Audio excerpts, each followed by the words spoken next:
How to return Shein items. Hey guys, welcome back to our YouTube channel and let us get started.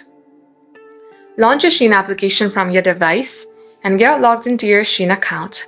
Now, in order to return an item, tap onto Me section from your bottom bar. Then under My Orders, you will see Unpaid, Processing, or Shipped. Let's go ahead and tap on Processing.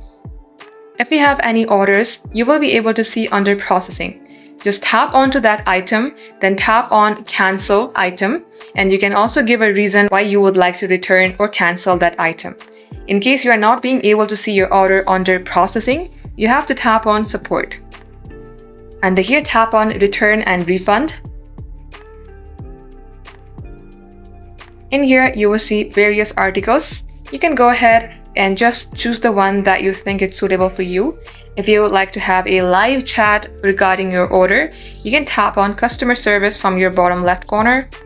And here you can give them your order ID and ask them to refund it. Just like so, this is how you can do it. That's all for today. Thank you for watching the video till the very end. We will get back to you soon with more tutorials like this.